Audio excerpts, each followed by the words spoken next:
Hi friends, welcome to our channel. Satyabhama serial next ఎపిసోడ్లో ఏం జరగబోతోందో ఈ వీడియోలో చూసి తెలుసుకుందాం. సత్య కడుపుతో లేదని అసలు నిజాన్ని బయటపెట్టిన భానుమతి అసలేం జరిగింది అని తెలుసుకోవడానికి ఈ వీడియోని స్కిప్ చేయకుండా ఎండ్ వరకు చూసేయండి. భానుమతి సత్యని నువ్వసలు నిజంగానే కడుపుతోని ఉన్నావా లేదా అని అడుగుతుంది. అప్పుడు సత్య ఏం మాట్లాడకుండా మౌనంగా ఉంటుంది. అప్పుడు మహాదేవయ్య క్రిష్ మధ్యలో మాట్లాడుతూ ఉంటే భానుమతి, నేను ప్రశ్న అడిగిన వాళ్ళు మాత్రమే నోరు విప్పి మాట్లాడాలి, మిగతా వాళ్ళు మౌనంగా ఉండండి అని అంటుంది. అప్పుడు సత్య ఏం మాట్లాడకుండా మౌనంగా ఉండేసరికి భానుమతి, నిన్నే అడిగేది, నువ్వు కడుపుతోని ఉన్నావా లేదా అని అంటుంది. అప్పుడు మహాదేవయ్య, అదేంటి పెద్దమ్మ అట్లా అడుగుతున్నావేంది? నేనే దగ్గరుండి వాళ్ళని హనుమూన్కి పంపించిన. తమ్ముడు కూడా వాళ్ళిద్దరూ అన్యోన్యంగా ఉన్నారని, ఒక్కటయ్యారని చెప్పాడు. వాళ్ళిద్దరూ చాలా సంతోషంగా ఉన్నారని కూడా చెప్పాడు. ఇంట్లో కూడా సరదాగా ముద్దులాడుకుంటూ సంతోషంగా ఉంటారు పెద్దమ్మ. ఎందుకలా అడుగుతున్నావు అని అంటాడు. ఆ తరువాత క్రిష్ కూడా, అవును పెద్దనాయనమ్మ, నీకెందుకని ఆ డౌట్ వచ్చింది అని అంటాడు. అప్పుడు భానుమతి, ఎందుకంటే నీ భార్య కడుపుతోని లేదు కాబట్టి అని అంటుంది.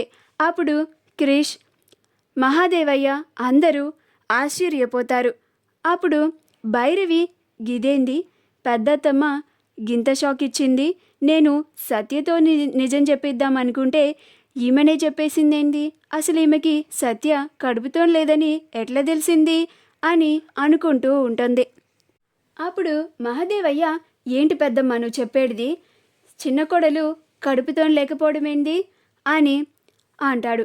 డాక్టర్ దగ్గరికి కూడా వెళ్ళి చూయించుకొని వచ్చిర్రు కదా, రిపోర్ట్స్ కూడా కడుపుతో ఉన్నట్లే వచ్చినాయి కదా అని అంటాడు. అప్పుడు భానుమతి, నువ్వు అడుగు, రిపోర్ట్స్ చూయించమని అడుగు అని అంటుంది. అప్పుడు క్రిష్ మౌనంగా ఉంటాడు. అప్పుడు మహాదేవయ్య, చెప్పురా చిన్న, రిపోర్ట్స్ పాజిటివ్ వచ్చాయా నెగిటివ్ వచ్చాయా అని అంటాడు. అప్పుడు క్రిష్, నెగిటివ్ వచ్చినాయి అని అంటాడు.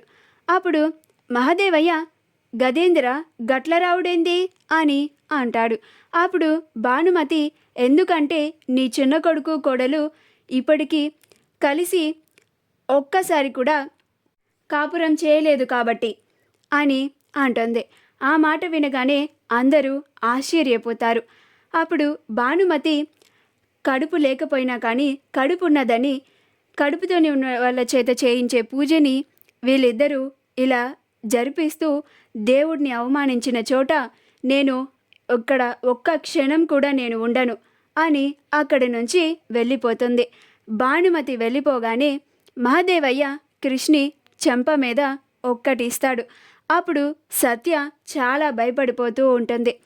అప్పుడు సత్య, మావయ్య అని అంటే అప్పుడు మహాదేవయ్య, చాలాపు, ఇంక నువ్వు ఏం మాట్లాడకు, నీకు ఈ నిజం ముందే తెలుసు కదా అని అంటాడు. అప్పుడు సత్య, అవును మావయ్య, కానీ చెప్పడానికి అవకాశం రాలేదు అని అంటుంది. అప్పుడు మహాదేవయ్య, అసలు మా అందరినీ ఇలా ఎలా మోసం చేయాలనిపించింది మీ ఇద్దరికి అని అంటాడు. మా వీడియో కనుక మీకు నచ్చినట్లయితే లైక్ చేయండి, షేర్ చేయండి, మా ఛానల్ని సబ్స్క్రైబ్ చేసుకోండి, పక్కనే ఉన్న బెల్ ఐకాన్ని క్లిక్ చేయడం మాత్రం మర్చిపోకండి.